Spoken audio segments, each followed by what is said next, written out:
यीशु सहाय praise the lord Kerala से आप सबको परमेश्वर का वचन सुनने के लिए हार्दिक स्वागत करता हूं। हम एडवेंट काल में प्रवेश कर रहे हैं। क्रिसमस से पहले 4 सप्ताह को एडवेंट सीजन कहा जाता है और कलीसिया कैलेंडर के अनुसार ये पहला है, माने शुरुआत है, एडवेंट सीजन ही है। और एडवेंट शब्द जो आता है वो लैटिन शब्द एडवेंटस से आता है और इसका अर्थ होता है आगमन, यानी कि यीशु का आगमन के बारे में जो है उस काल की चर्चा करता है। यहाँ आगमन 2 प्रकार का हम चर्चा करते हैं एडवेंट काल में। पहले आगमन जो यीशु मसीह का 2000 साल पहले मनुष्य धारण करके बैतलहम में जन्म लेकर इस दुनिया में आया और इस दुनिया में रहकर अपना उद्धार का काम को क्रूस के ऊपर में पूरा करते हुए वो फिर से स्वर्ग को चले गए हैं और हमको ये आश्वासन दिया है यीशु दोबारा आएंगे, यानी कि दूसरी आगमन का हम प्रतीक्षा भी करते हैं। पहले आगमन को समझना है और आनंद मनाना है और इसलिए हम क्रिसमस के में आनंद मनाते हैं। दूसरी आगमन को समझना है और उसके आगमन के लिए तैयारी करना है। तो दोनों ही आगमन का हम चर्चा करते हैं इस काल में और दोनों ही आगमन बहुत ही महत्वपूर्ण है। जो पहले आगमन को नहीं समझा है, दूसरे आगमन उनके लिए कोई लाभ की बात नहीं है और इसलिए दोनों ही महत्वपूर्ण है। इस 4 सप्ताह को लोगों ने अपने अपने हिसाब से बंटवारा करके अलग अलग नामकरण दे दिया है। मैं देखने का कोशिश कर रहा था। पहला सप्ताह को आशा के नाम से, होप के नाम से किया गया है और ये भविष्यवक्ताओं को समर्पित किया गया क्योंकि भविष्यवक्ताओं के द्वारा से यीशु के जन्म के बारे में, यीशु इस दुनिया में आने के बारे में भविष्यवाणी किया गया था और लोगों के दिल में आशा उम्मीद हुआ कि एक मसीहा आने वाला है और ये 4000 साल से लोग प्रतीक्षा कर रहे थे। इसलिए 4000 साल को हम 4 संडे में, 4 सप्ताह में स्मरण करते हैं और ये उम्मीद जगाता है कि इस सप्ताह में जो कैंडल जलाया जाता है, मोमबत्ती जलाया जाता है, कहा है भविष्यवाणी मोमबत्ती के नाम से जाना जाता है क्योंकि उसी आशा को देखते हुए इसको किया गया। दूसरा जो सप्ताह है विश्वास, कई लोग इसे प्रेम भी कहते हैं। दोनों अलग अलग विद्वान लोग अपन अलग अलग लेखक लोग अपने ढंग से इसका व्याख्या करते हैं। जो भी है, इसमें एक कैंडल जो जलाया जाता है कहता है बैतलहम कैंडल नाम से और ये यूसुफ मरियम को समर्पित हैं। इनके जीवन में एक उद्धारकर्ता इनके माध्यम से इस दुनिया में आने वाला है। इन चीज़ों को इन्होंने विश्वास किया, इसलिए विश्वास या फेथ सप्ताह के नाम से भी लोगों ने जाना। और लोग ये भी कहते हैं कि प्रेम इसलिए कि परमेश्वर का प्रेम यूसुफ मरियम के माध्यम से ही इस दुनिया में प्रकट हुआ और ये बैतलहम में जन्म लेता है, इस कारण से बैतलहम मोमबत्ती के नाम से भी जानते हैं।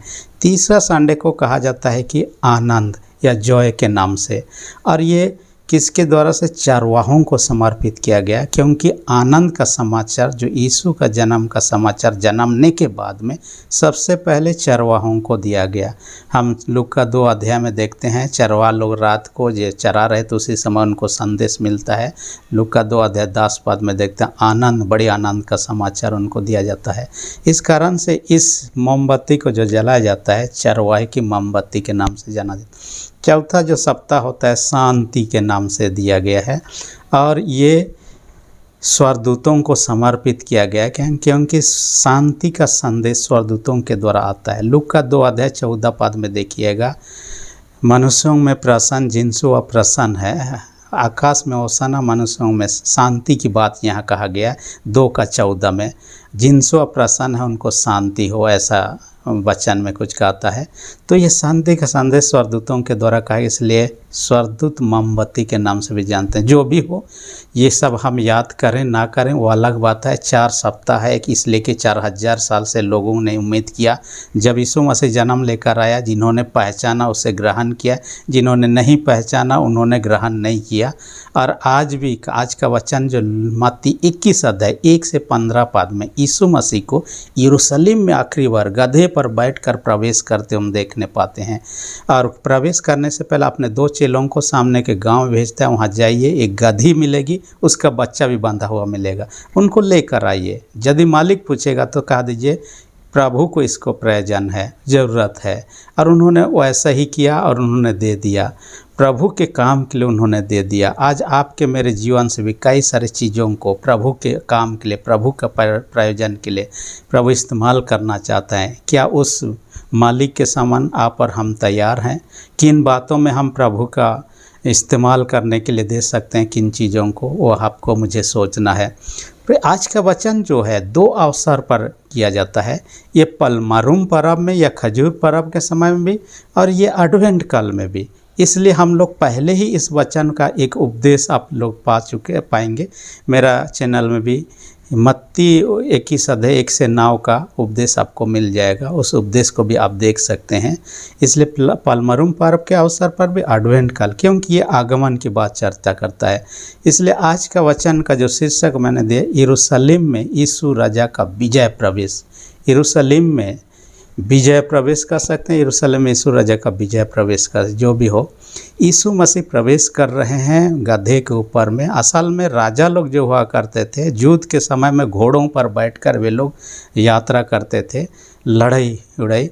और जब शांति के समय होता था उस समय गधा का भी इस्तेमाल करते थे। जब शांत माहौल होता था तो यीशु मसीह शांति का राजा बन के आता है, इसलिए गधे के ऊपर बैठता है, जिसमें कोई कभी नहीं बैठा हुआ था। पहली बार यीशु उसमें बैठता है। और जब राजा के रूप में आगे बढ़ने लगता है, भीड़ आगे और पीछे भी थे। जब आगे वाले भीड़ लोग क्या करते थे, कुछ लोग उनको स्वागत करने के निमित्त कहिए क्या करते हैं, अपने कपड़ों को बिछा देते हैं। कुछ लोग वहाँ पर खजूर की डाली था, डालियों को काट काट कर बिछा देते हैं और उनका स्वागत करते हैं। तो यही है, यीशु मसीह का यरूशलेम में प्रवेश करते हैं। प्रवेश करने के बाद में कोई से हो हल्ला सुनकर, क्योंकि होसाना, दाऊद के संतान होसाना इत्यादि सब हो रहा है, तो लोग सोचने लगे कौन है, क्योंकि उस समय तक यरूशलेम के धार्मिक अगुए लोग यीशु के ऊपर में इनाम रख दिया। जो कोई यीशु के बारे में खबर बताएगा उनको इनाम दिया जाएगा। लेकिन यहाँ तो यीशु खुलेआम आ रहा है, लेकिन कोई कुछ नहीं कर पा रहा है। इसलिए पूछने लगे कि ये कौन है। तब बता जाता है कि ये तो नासरत का यीशु, भविष्यवक्ता यीशु है, कहा गया है। यहाँ पर राजा के रूप में आ रहा है, लेकिन जब बाइबल में हम देखने पाते हैं टेक्स्ट में, यहाँ पर भविष्यवक्ता के रूप में चर्चा करता है। और कुछ समय के बाद में उस सप्ताह हम देखने पाते हैं यीशु मसीह एक याजक के या महायाजक के रूप में अपने आप को बलिदान चढ़ाता है। यीशु का राजा के रूप में यहीं पर देखने पाते हैं, भविष्यवक्ता के रूप में चर्चा यहाँ पर देखने पाते हैं, क्योंकि वो यरूशलेम मंदिर का नष्ट होने के बारे में भविष्यवाणी भी करता है। तीसरी बात, अपने आप को भी बलिदान करता है एक महायाजक के रूप में। जो भी रहा, इस वचन के अंतर्गत में हम देखने पाते हैं कि 2 बातों पर हम चर्चा, 2 पॉइंट पर। पहला जो है, यीशु सच्चे राजा का स्वागत करें। यीशु सच्चे राजा का स्वागत करें। वो राजा बनकर आता है, जिन्होंने स्वागत किया, डाली बिछाकर, कपड़ा बिछा, उन्होंने ग्रहण किया। लेकिन धार्मिक अगुए लोग इसमें चिढ़ गए, गुस्सा गए, कैसे हम इसको मार डालें। वो खाली मौका ढूंढने लगे, लेकिन भीड़ में उनको पकड़ नहीं सकते थे, उन पर कुछ भी नहीं कर सकते थे, इसलिए मौका का तलाश करने लगे। लेकिन जिन्होंने ये किया, उन्होंने स्वागत किया। आज भी यीशु राजा, ये यीशु का अपील था, कहिए। यीशु ने शिक्षा दिया, मुँह के द्वारा से शिक्षा देकर इन लोगों को आमंत्रित किया शिक्षा के माध्यम से, वचन के द्वारा आज भी आमंत्रित कर रहे हैं लोगों को उसको स्वागत करने के लिए, उसको ग्रहण करने के लिए। दूसरी बात, यीशु आश्चर्य काम किया, वो उसके जीवन को प्रमाणित करता है कि वो कौन है, और उसको देखकर लोग उस पर विश्वास कर उसे ग्रहण करें। ये अलग एक तरीका था। यीशु आखिरी बार लोगों से अपील कर रहा है, माने एक राजा के रूप में गधे के ऊपर प्रवेश करके। जैसे आप स्कूलों में देखिएगा कि आप स्कूलों में पढ़ाई करते हैं, जो भी सब्जेक्ट पढ़ाते हैं, पढ़ाने का एक तरीका होता है, जिसे मेथड, टीचिंग मेथड कहा जाता है। और हर सब्जेक्ट को पढ़ाने का अलग अलग तरीका होता है, मेथड होता है। और एक सब्जेक्ट को भी पढ़ाने का अलग अलग तरीका भी हो सकता है। तो यीशु का एक तरीका ये था लोगों को निमंत्रण करने का, ताकि उस पर विश्वास करें और विनाश से बच जाए इनका। आजकल यदि देखते हैं शादी ब्याह का अवसर होता है तो दूल्हा दुल्हन को, मेहमानों को हम स्वागत करने के लिए कारपेट बिछा देते हैं। चाहे बड़ा कोई आदमी को स्वागत करते हैं, कारपेट सब बिछा देते हैं। लेकिन यीशु मसीह आज वैसे गधे के रूप में नहीं आ रहा है। आज आपको मुझे एक राजा के रूप में स्वीकार करना, अपने मन हृदय को उसके सामने अर्पण करना, यानी कि बिछाना है और उसे आमंत्रित करना अपने मन हृदय में। वो आना चाह रहा है। और जानते हैं, जो आशा, आनंद, शांति की चर्चा हमने किया है, वो हर एक को प्रदान करना चाहता है। जिनके जीवन में प्रवेश करके उनको प्रदान करना चाहता है, लेकिन लोगों ने उसे नहीं पहचाना। यूहन्ना 1:11 में आप देखिएगा, ऐसा कहता है, वो अपनों के बीच में आया, अपनों ने ही उसे ग्रहण नहीं किया, क्योंकि अपनों ने उसे पहचाना नहीं। और काफ़ी सारे लोग उस समय भी नहीं पहचाना, आज तक नहीं पहचान रहे। एक साधारण रूप से आता है, जो मसीहा के बारे में लोगों का सोच विचार था एक ताकतवर बाहुबली रूप में आएगा, लेकिन यीशु मसीह एक दिन नम्र शांतिपूर्वक आ रहा है, इसलिए लोगों ने, कई लोग एक्सेप्ट नहीं किया। मैं एक व्यक्ति के बारे में पढ़ रहा था, अमेरिका के 16वां प्रेसिडेंट अब्राहम लिंकन, जो 1860 में प्रेसिडेंट बना। जब बनने से पहले लोग, काफ़ी कम लोग उसे जानते थे, बहुत ही सिंपल व्यक्ति था। जब इलेक्शन होने के समय भी, जब भी यात्रा करता, और आखिरी बार जब भी वो प्रेसिडेंट के लिए शपथ ग्रहण के लिए गया, कहा जाता है कि वो व्यक्ति साधारण ट्रेन से लोगों के समान यात्रा करता था। कई लोग उसे पहचानते नहीं थे, कई लोग उसका मजाक भी उड़ाए, लेकिन तब जब प्रेसिडेंट बना, ताकत में आया, पावर में, उसके बाद में लोग चकित हो गए, ये व्यक्ति कैसा। हमारे देश में महात्मा गांधी को ही देखिए, एक धोती पहनता, एक शॉल ओढ़ा हुआ होता था या चादर ओढ़ा हुआ होता था, और ऐसा ही जीवन व्यतीत किया, लेकिन महान व्यक्ति था। जिस व्यक्ति में जो आत्मा था वो महान आत्मा था, इसलिए महात्मा कहा गया। यीशु का ऐसे ही हम देखने पाते हैं, उसका आगमन को लोगों ने समझ नहीं पाया, इसलिए आपको मुझे समझना, पहचानना है, उसे ग्रहण करना है एक राजा के रूप में, एक उद्धारकर्ता के रूप में, क्योंकि हर एक के जीवन में शांति, आनंद, जिसकी चर्चा हमने किया है, वो प्रदान करने के लिए आया। दूसरी विशेष बात जो आज का वचन में दे, यीशु सच्ची आराधना चाहते हैं।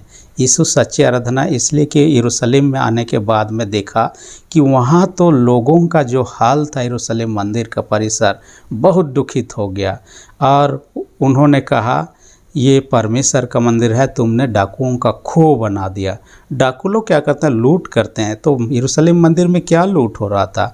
कहा जाता है कि जो लोग वहाँ आते थे, बलिदान चढ़ाते, भेड़ का बलिदान, और जब भी अपने घर से किसी भेड़ को लाता था, वहाँ एक दल होता था जो चेकिंग करता था, क्योंकि उसमें कोई बीमारी होगा तो उस पशु को बलिदान नहीं चढ़ाया जाता। चेकिंग करके कोई ना कोई गलती निकाल देते थे, और निकालने के बाद उसे रिजेक्ट कर देते थे। ऐसे में व्यक्ति बलिदान नहीं चढ़ा सकता था, तो वहाँ उनका ही एक ये होता था, भेड़ों का झुंड होता था, उनसे खरीदना पड़ता था, और ज़्यादा दाम में खरीदना पड़ता था। यहाँ लूट हो रहा था, ज़बरदस्त इनका रिजेक्ट करके अपना से खरीद के लो और बलिदान करो। दूसरा क्या होता था, मंदिर का टैक्स हर एक यहूदियों को देना होता था, और अपने देश में जो भी पैसा चल रहा हो उस पैसों से टैक्स नहीं दे सकते। मंदिर का एक अलग सिक्का होता था, जिस सिक्का के द्वारा ही आप टैक्स दे सकते हैं। तो सिक्का को बदलना पड़ता था, अपने देश का जो पैसा होता उससे वहाँ का मंदिर का सिक्का बदल। जब अदला बदली होता था, वहाँ भी लोगों को भारी लूट लिया जाता था। जितना में सही दाम होना चाहिए उतना ना करके ज़्यादा। इसलिए यहाँ पर यीशु मसीह आने के उन टेबलों को भी उलट दिया जिसमें इस प्रकार का कारोबार होता था, और यहाँ लूट हो रहा था। इसलिए डाकू लोगों का खो करने का मतलब, डाकू लोग भी लूट करते हैं, यहाँ भी लूट हो रहा है। कहीं आज हमारे कलीसिया में तो इस प्रकार की नहीं है, डाकुओं का खो तो नहीं बना दे। हमें देखने, जांचने की आवश्यकता है। यदि ऐसा है तो यीशु मसीह वहाँ जैसे शुद्ध किया, वहाँ सुधार करने का प्रयत्न किया। आपको मुझे में सुधार लाने की ज़रूरत है, नहीं तो यरूशलेम का जो हालत हुआ, विनाश हुआ, वो हालत हो सकता है, क्योंकि उस प्रकार का परिस्थिति से कभी भी यीशु मसीह प्रसन्न नहीं हो सकते, ना उस समय हुए ना आज। आपका मन मंदिर में तो इस प्रकार का परिस्थिति नहीं है, क्योंकि प्रभु का वचन कहता है, 1 कुरिन्थी 16-17, तुम्हारा शरीर परमेश्वर का मंदिर है और परमेश्वर का आत्मा उसमें वास करता है। इसलिए हमारे मन मंदिर को भी शुद्ध रखना है, डाकुओं का खो नहीं बनाना है, ये पीने खाने का अड्डा नहीं बनाना है, यहाँ दूसरों को मार डालने का ये करने वाला सोच विचार नहीं होना है, बुरी बुरी कल्पनाओं वाला नहीं होना है। ये पवित्र जगह शुद्ध किया जैसे यरूशलेम मंदिर को, आपको मुझे भी शुद्ध करना है। और शुद्ध तो प्रभु यीशु का लहू ही कर सकता है। पहला जो है ना 1:7 बात कहता है, यीशु का लहू हमें सब पापों से शुद्ध करता है। हमें सिर्फ पश्चाताप करने की आवश्यकता है, क्योंकि पहला जो ना 1 अध्याय उसका 9 पद में कहता है, यदि हम अपने पापों को मान ले तो हमारे पापों को क्षमा करने धर्मी और विश्वास योग्य है। इसलिए आज यदि यीशु को अपने मन हृदय में जगह देना चाहते हैं, पहले साफ करें। कोई मेहमान आता है, कोई रूम में रखते हैं तो हम पहले उसको साफ सफाई करते हैं, वैसे प्रभु को हमारे मन हृदय में जगह देना है तो हमारे मन हृदय को साफ करना, उसके लिए पश्चाताप जरूरी है। और यीशु पश्चाताप के द्वारा से अपने लहू के द्वारा हमारे पापों को क्षमा करता है। देखिए, मैं पढ़ रहा था ग्रेट ब्रिटेन के बारे में, वहाँ एक व्यक्ति का नाम मैंने देखा, जॉन वेस्ली। और जॉन वेस्ली किस प्रकार का व्यक्ति था? जर्मनी में एक व्यक्ति था डॉक्टर मार्टिन लूथर, जिन्होंने धर्म का सुधार का काम किया और कलीसिया में सुधार लाने का प्रयत्न किया। वैसे ही ग्रेट ब्रिटेन में जॉन वेस्ली ने सुधार का काम किया। और जानते हैं, ग्रेट ब्रिटेन दुनिया में शासन करता था, हमारा भारतवर्ष भी उनका गुलाम था। और 1947 में आज़ादी हुआ। यहाँ तक कि अमेरिका भी उसका गुलाम था, पूरे दुनिया को गुलाम बना के रखा था एक समय। इसलिए उनके पास में धन दौलत बहुत कुछ था, उनका गिरजाघर टिप टॉप था, उनके आराधना में जो पुरोहित थे बहुत पढ़ा लिखा लोग, उनके कोयर 1 नंबर था। लेकिन तब ये टिप टॉप तो था, लेकिन तब उनका आंतरिक जीवन अच्छा नहीं था। उनका आंतरिक जीवन आत्मिकता से भरा हुआ नहीं था, परंतु ये लौकिकता से भरा हुआ था। जॉन वेस्ली ने देखा यहाँ सुधार की ज़रूरत है। उन्होंने लोगों के बीच में वो शिक्षा देना चाहा, लेकिन उनको मौका नहीं देता था ये चर्च में ये करने। इसलिए वो क्या करता, गली में जाकर लोगों को सुसमाचार कर प्रचार करता, और मैदान में जाकर जहाँ जहाँ लोगों का भीड़ होता वहाँ, और ऐसा करके लोगों के बीच में जागृति लाया। न केवल ग्रेट ब्रिटेन में, उसके बाद में आयरलैंड में भी उन्होंने जागृति लाया। उसके कारण से काफ़ी लोगों का जीवन में परिवर्तन आता है। प्रभु चाहता है वो परिवर्तन आज मेरे जीवन में आए। आज यदि आप और हम यीशु को राजा के रूप में स्वीकार कर रहे हैं, उसका स्वागत करना चाहते हैं, आइए अपने जीवन को प्रभु में अर्पण करें, प्रभु को आमंत्रित करें, ताकि हमारे जीवन में आनंद खुशी शांति होगा। यरूशलेम के कई लोग ऐसा नहीं किए, इस कारण से यीशु मसीह ने इस यरूशलेम मंदिर के बारे में उसी दिन भविष्यवाणी कर दिया था, एक दिन नष्ट हो जाएगा। और 70 ईस्वी आता है, रोमन सम्राट ने तीतुस की अगुवाई में यरूशलेम को घेर लिया, पूरा ही ध्वंस कर दिया, उस मंदिर को नष्ट कर दिया। उसका खंडहर ही आजकल हम देख पाते हैं, एक दीवार बचा हुआ है जिसे वेलिंग वॉल के नाम से जाना जाता है। और ये उस कारण से हुआ क्योंकि वहाँ जैसा यीशु चाहता था शुद्ध आराधना हो, शुद्ध ये हो, वो नहीं हो पाया। इसलिए आज हम भी यदि ऐसा शुद्ध आराधना नहीं करते, हम भी विनाश के कगार पर है। इसलिए आइए हम विनाश से बचने के लिए प्रभु को ग्रहण करें और प्रभु का महिमा करें। परमेश्वर वचन के द्वारा सबों को अधिक से आशीष दे, आमीन। हम प्रार्थना करें। सेनाओं के जीत पिता, धन्यवाद देते हैं आज के वचन का हमसे बातें किया।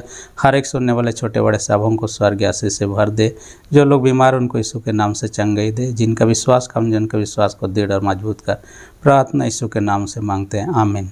यदि अब तक आपने मेरे चैनल को सब्सक्राइब नहीं किया, इसे सब्सक्राइब कर दीजिए, और वीडियो अच्छा लगे तो लाइक बटन को भी दबा दीजिए। धन्यवाद।